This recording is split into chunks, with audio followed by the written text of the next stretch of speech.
Hello guys, एक minute 2 minute. Online classes में आपका स्वागत है। Workshop calculation and science second semester का लेसन फर्स्ट बीजगणित लेकर के उपस्थित हूँ। फ्रेंड्स, वीडियो को लाइक एंड सब्सक्राइब करें और अधिक मात्रा में आप लोग एजुकेशन से जुड़े। तो आइए शुरू करते हैं। बीजगणित बीजगणित क्या है? अंकगणित तो हम पढ़ चुके हैं, उसी प्रकार से बीजगणित क्या है? बीजगणित की वह शाखा जिसके अंतर्गत अंकों के साथ साथ अक्षरों का भी अध्ययन किया जाए। गणित की वह शाखा जिसमें अंकों के साथ साथ अक्षर, जैसे अक्षर क्या होंगे? ABC, XYZ, हिंदी के अलजेब्रा भी आ जाएंगे, क ख ग इत्यादि। तो अंक के साथ साथ अक्षर भी सम्मिलित किए जाएं, बीजगणित कहलाता है। बीजगणित में भी अंकगणित की तरह जोड़, घटाना, गुणा, भाग इत्यादि क्रिया की जाती है। उसे क्या कहते हैं? बीजगणित कहते हैं। अब देखिए, इसमें थोड़ा सा धनात्मक और ऋणात्मक चिन्ह का प्रयोग किया जाता है। तो चिन्हों का, धनात्मक और ऋणात्मक चिन्हों के नियम को हम इसमें समझ लेते हैं, उसके बाद इसको शुरू करते हैं। तो इसका एक नियम होता है कि plus multiply plus equal to plus, minus multiply plus equal to minus, plus multiply minus equal to minus, minus multiply minus equal to plus. तो ये तो हुआ मल्टीप्लाई के कंडीशन में चिन्हों का नियम है कि प्लस में प्लस का गुणा करेंगे तो प्लस, प्लस में माइनस का गुणा करेंगे तो माइनस, माइनस में प्लस का गुणा करेंगे तो माइनस, माइनस में माइनस का गुणा करेंगे तो प्लस। सेकेंड, अब देखिए डिवाइडेशन के संदर्भ में क्या होता है? भाग, यानी कि प्लस भागा plus equal to plus, minus भागा plus equal to minus, minus plus भागा minus equal to minus, minus upon minus equal to plus. I mean plus में प्लस का भाग देंगे तो प्लस, माइनस में प्लस का भाग देंगे तो माइनस, प्लस में माइनस का भाग देंगे तो माइनस, और माइनस में माइनस का भाग देंगे तो प्लस। ये है आपका चिन्हों का नियम। अब घातांक का नियम क्या होता है इसमें? तो घातांक का नियम हम देख लेते हैं। इसका घातांक का नियम क्या है? तो 1 घात n, सपोज कीजिए कि a to the power n equal to x है। a to the power n equal to x, जहाँ पे a आधार, n पावर, और इसका मान x के क्या है? बराबर है। तो हम ये कहेंगे इसमें कि जैसे a टू द पावर 5 हम रखते हैं, तो इसका मतलब ये हुआ a multiply a multiply a multiply a multiply a, यानी कि 1 घात 5 का मतलब है a का आपस में 5 बार गुना। ये इसी को इंगित करता है। 1 घात 5 बराबर a का आपस में 5 बार गुना। इस तरह से अगर कोई संख्या भी रहेगी, जैसे 2 का घात 3, तो ये हो जाएगा 2 गुणे 2 गुणे 2। 2 का घात 3 का मतलब होता है कि 2 का आपस में 3 बार गुणा है। 2 मल्टीप्लाई 2 मल्टीप्लाई 2। ठीक है। अब अगर 2 घातांक का आपस में गुणा करते हैं, सपोज कीजिए 1 घात n गुणे 1 घात m, तो ये हो जाएगा a to the power n into m। क्योंकि बेस बराबर हो, तो बेस बराबर हो तो पावर जोड़े जाते हैं, n प्लस m होगा। अगर बेस बराबर हो तो पावर क्या होंगे? जोड़े जाएंगे। और अगर इसी का माइनस करना हो 1 घात n भागा 1 घात m, तो ये हो जाएगा a to the power n minus m। Multiply हो और अगर बेस बराबर हो तो घात जोड़े जाएंगे, अगर बेस बराबर हो और उनका भाग दिया जाए तो पावर आपस में क्या होंगे, माइनस होंगे, यानी पावर को घटा दिया जाएगा। इस तरह से ये नियम है। अब एक और है 1 घात n to the power m, तो ये हो जाएगा 1 घात n इंटू m, यानी कि इसमें पावर का आपस में क्या हो जाएगा, गुणा हो जाएगा। 1 घात n पूरा का पावर m इजकल टू 1 घात n इंटू m। तो ये रहे घातांक के नियम। एक और देख लीजिए, यदि a गुणे b का पावर n है तो यह होगा 1 to the power n multiply b to the power n। ठीक है, तो इस प्रकार से ये घातांक के नियम होते हैं। ऐसे अगर कहीं पे आप लोगों को ये दिखाई दे कि a to the power minus n, तो इसका मतलब है 1 बटा में 1 पावर n। इसको आप फार्मूला समझ लीजिए, इसका बीजगणित में बहुत ज़्यादा मात्रा में प्रयोग होता है, हम आगे चल करके इसका प्रयोग करेंगे। और किसी भी संख्या का पावर अगर 0 हो, किसी भी संख्या का पावर यदि 0 हो तो उसका मान 1 होता है। ठीक है, किसी भी संख्या का पावर यदि 0 दिया जाए तो उसका मान क्या हो जाएगा, 1 हो जाएगा, यानी वह 1 के बराबर है। और अगर पावर 1 हो तो वह सिर्फ संख्या होगी। अगर किसी संख्या का पावर 1 है तो उसका मान क्या होगी, वह संख्या होगी। और एक बात और समझ लीजिए, मैथ का इसको जादू बोल लीजिए या मैथ का कुछ भी, 0/5 और 5/0, What is the difference between 0/5 and 5/0? इसका मान क्या होगा, 0/5 और 5/0 का मान क्या होगा। ठीक है, तो इसमें जो है 0/5, ठीक है, 0/5 का मान, तो देखिए अगर संख्या से भाग दिया है, अगर किसी 0 में किसी संख्या का भाग दिया जाए तो उसका मान 0 होगा, उसका मान क्या होगा, 0 होगा। किंतु यदि किसी संख्या में 0 से भाग दिया जाए तो उसका मान इन्फिनिटिव होगा, इन्फिनिटिव यानी कि अनंत होगा। इसको ध्यान रखिए कि किसी संख्या में यदि 0 से भाग दिया जाए तो उसका मान अनंत होगा, और यदि किसी 0 में संख्या से भाग दिया जाए तो उसका मान सिर्फ और सिर्फ 0 होगा।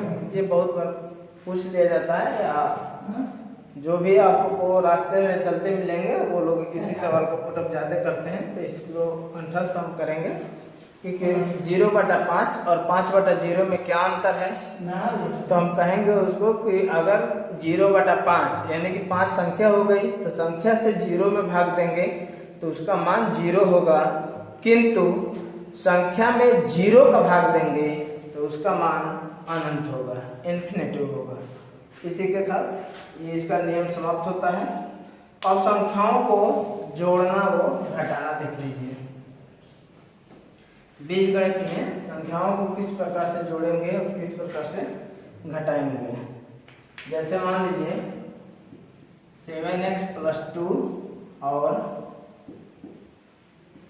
7x + 2 और 2x + 3, 2x + 3 दिया है।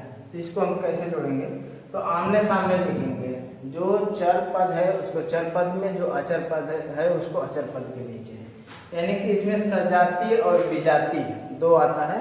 तो एक जात वाले को एक सीध में, दूसरे जात वाले को दूसरे में, कॉलम के तौर पे। कहने का मतलब है जो एक जात के रहेंगे, जैसे ये x है तो x वाला जात ये है तो इसको x वाले जात के नीचे रखेंगे, और ये अंक पद है इसको अंक पद के नीचे रखेंगे। जोड़ते समय में भी वही ध्यान देंगे।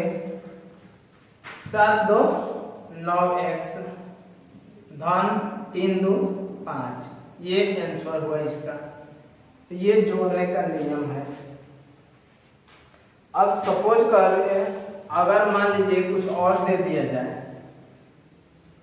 3 अंक 4 अंक का दे दिया जाए, जैसे 2x³ धन x² धन x, 2x³ धन x² धन x, और इसमें जोड़ना है आपको 4x³ धन 2x², 4x³ धन x², मात्र इतना ही जोड़ना है। तो हम क्या करेंगे, अभी हमने बताया ना कि जात वाले को बिरादर वाले को उसके नीचे रखेंगे। तो x³ इसमें है, इसमें x³ है तो इसके नीचे लिखिए 4x³ x² है प्लस x²। x का इसमें कोई मान नहीं है, इसमें भी कोई मान नहीं रहेगा, ये ज्यों का त्यों रहेंगे। अब इसको हम क्या करेंगे, जोड़ देंगे। तो 4 2 6x³ plus 2x² plus x। यहाँ पे अंक पद कोई कुछ भी नहीं है तो एक मान लेते हैं, एक होता ही है, मानना क्या एक होता ही है। तो 1 1 2 x², ये नहीं केवल x² होगा, जब कुछ भी नहीं रहेगा तो एक वहाँ पे होता है। हम इसको 1x लिख सकते हैं, लेकिन उसका कोई औचित्य नहीं है। तो ये हमारा आंसर हो जाएगा, उत्तर हो जाएगा आंसर। तो इस तरह से हम जोड़ करेंगे। अब देखिए अगर जो है ओके, अब घटाना देख लीजिए कि घटाते कैसे हैं। घटाना में एक बात ध्यान देने योग्य है, जैसे मान लीजिए है 6x² माइनस 3x प्लस 5। अब इसमें से घटाना है 2x² minus 4x minus 1, 2x² minus 4x minus 1। इसको क्या करना है, घटाना है। ठीक है, इसको हमें क्या करना है, घटाना है, ये माइनस करना है। तो माइनस कर घटाते समय में बीजगणित में उनके चिन्ह आपस में क्या होते हैं, बदल जाते हैं। कैसे, जैसे देखिए माइनस करना है ना, तो ये प्लस यहाँ पे रहा है तो ये माइनस हो जाएगा, ये प्लस है, अरे सॉरी माइनस है तो ये प्लस हो जाएगा, ये भी क्या हो जाएगा, प्लस हो जाएगा। अब हम इस चिन्ह यहाँ पे पहले से प्लस था तो हम इस चीज को नहीं लेंगे, इस चिन्ह को अब नहीं लेंगे, जो हम ये नया चिन्ह हुआ है इसको लेकर के हम करेंगे। तो ये 6 क्या है, यहाँ पे प्लस x है, प्लस 6x² है। अगर कोई चिन्ह न दिया हो तो हम उसको प्लस मानते हैं। तो यहाँ 6x² में से 2x² को माइनस करेंगे तो 4x² होगा। कितना होगा, 4x²। अब ये माइनस 3x और ये प्लस 4x, तो जिसका चिन्ह अधिक होता है, जैसे ये 4x क्या है, प्लस है ना, तो प्लस वाला चिन्ह ज्यादा है तो हम उसी को रखते हैं। तो यहाँ पे हम क्या लिखेंगे, प्लस, और 4x में से 3x जाएगा तो 1x बचेगा। एक को हम लिखेंगे नहीं, केवल x लिखेंगे। और यहाँ पे प्लस 5x प्लस 1 प्लस 5 1 6, ये घटाते समय होता है। घटाते समय नीचे वाले के चिन्ह क्या होते हैं, बदल जाते हैं, इस बात का ध्यान रखेंगे। अब गुणा कैसे करेंगे, गुणा देख लीजिए। तो जैसे 2a² b, अब इसमें गुणा करना है 4ab² का, इसका गुणा करना है। तो अंक पद में अंक पद का गुणा करेंगे, बीजी पद में बीजी पद का गुणा करेंगे। जैसे 4 गुना के 8, a² में a का गुणा करेंगे। तो देखिए पीछे मैं नियम बताया था ना, a² गुणे a, इसका मतलब ये हुआ कि इसका पावर 1 होगा। तो जब बेस बराबर हो तो पावर जोड़े जाते हैं, तो a का पावर 3 हो जाएगा, 2 1 3। तो उसी तरह से यहाँ पे पावर 1 मान लेंगे तो a का पावर 3 और b का पावर भी 2 1 3, यानी 8 एक क्यूब बी क्यूब, क्यूब पढ़ेंगे इसको, एक क्यूब बी क्यूब। तो ये है गुणा का नियम। अब गुणा के बाद यदि सपोज कीजिए 2 अंक का यदि गुणा आ जाए तो क्या करेंगे, तो 2 अंक के गुणा में 3x + 2y, 3x + 2y गुणे 5x + 3y, 5x + 3y, ये आपका सवाल है। इसको गुणा करेंगे तो क्या करेंगे, 5 तिहाई 15x, 5 तिहाई 15 और x में x का करेंगे तो x² प्लस, अब इसका फिर इसमें करेंगे तो अंकपद का अंकपद में करेंगे तो 5 गुना के 10 और x का y में गुणा करेंगे तो xy लिख देंगे। ठीक, उसी तरह से अब प्लस और 3 में 3 का गुणा करेंगे तो 9 और xy, तो xy जहाँ है उसके नीचे रखेंगे, यानी कि अब यहाँ नहीं रखेंगे, प्लस 9xy और प्लस 3 गुना के 6y²। अब इसको जोड़ दीजिए तो जोड़ेंगे तो ये हो जाएगा 15x² धन 10 9 19xy, क्योंकि ये उतर जाएगा ऐसे ही, ये तो जुटेगा और ये बिरादर है ना तो इसके साथ में लगा रहेगा, और प्लस 6y², ये होगा आपका आंसर। तो इस तरह से हम गुणा करेंगे। ठीक है, अब भाग देखते हैं कैसे दिया जाए। अगर किसी को अगर नहीं समझ में आता है कहीं भी तो वो कृपया कमेंट करके आप पूछ सकते हैं, उसमें कोई दिक्कत नहीं है, आपको तुरंत समझाया जाएगा, या बाई फोन के द्वारा भी आप पूछ सकते हैं। भाग देख लीजिए, सपोज कीजिए 8x³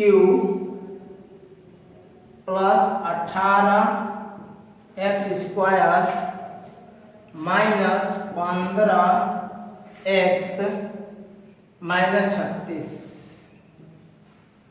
अब इसको भाग देना है, भाग देना है 4x² धन 3x माइनस 12, 4x² धन 3x प्लस 12 से भाग देना है। अंकपद का अंकपद में भाग देंगे, 4 गुना के 8, 2 बार गया, x³ से x² का भाग देंगे तो ये देखेंगे कि ये कितना कम है, तो x³ से x² कितना कम है, 3 में से 2 गया, 1 कम है, तो 1 कम है यानी कि x कम है। अब इसका इसमें गुणा कर देंगे, 2x का इन सभी में गुणा करेंगे तो 4 गुना के 8x³ और धन 3 गुना के 6x², ये देखेंगे x² है तो x² के नीचे ही लिखेंगे, और धन 12 गुना के 24x, तो ये x है, धन 24x। अब क्या करते हैं, माइनस करते हैं, तो माइनस करते समय में नीचे वाले के चिन्ह क्या होते हैं, बदल जाते हैं, तो ये माइनस, ये माइनस, ये माइनस, तो ये तो कट जाएगा क्योंकि प्लस 8x² 8x³ और माइनस 8x³ कैंसिल, 18 में से 6 गया 12x², ये भी माइनस, ये भी माइनस, माइनस 15 24 39 और x माइनस 36। अब देखिए x² है, यहाँ भी x² है, कट जाएगा, 12 है, 4 है, 4 तिहाई 12 और प्लस की माइनस, यहाँ प्लस है तो प्लस 3 3 चौके 12x² प्लस तितली के 9x प्लस 12 36। ठीक है, तो अब इसका क्या करेंगे, रखते हैं, तो ये माइनस, ये भी माइनस, ये भी माइनस, घटाएंगे तो नीचे के चिन्ह क्या होंगे, बदल जाएंगे, तो नीचे के चिन्ह जब बदल जाएंगे तो ये कट जाएगा, ये भी प्लस माइनस कट जाएगा और ये कितना बचेगा, माइनस और माइनस माइनस, और 39 एक 40 48 एक, ये आपका शेष हो जाएगा, ये हो जाएगा शेषफल। शेषफल ठीक है। तो इस तरह से भाग हम देंगे, भाग देते समय में घटाएंगे और घटाते समय में जो घटाना का नियम है उसका हम पालन करेंगे। थैंक्स। आपको जो भी ना समझ में आए कृपया करके फ़ोन पे कमेंट करके या जैसे भी आप पूछ सकते हैं, समझ सकते हैं, और लेकिन लाइक और सब्सक्राइब जरूर कीजिए। वीडियो को देखने के बाद आप लाइक और सब्सक्राइब जरूर कीजिए। Thank you.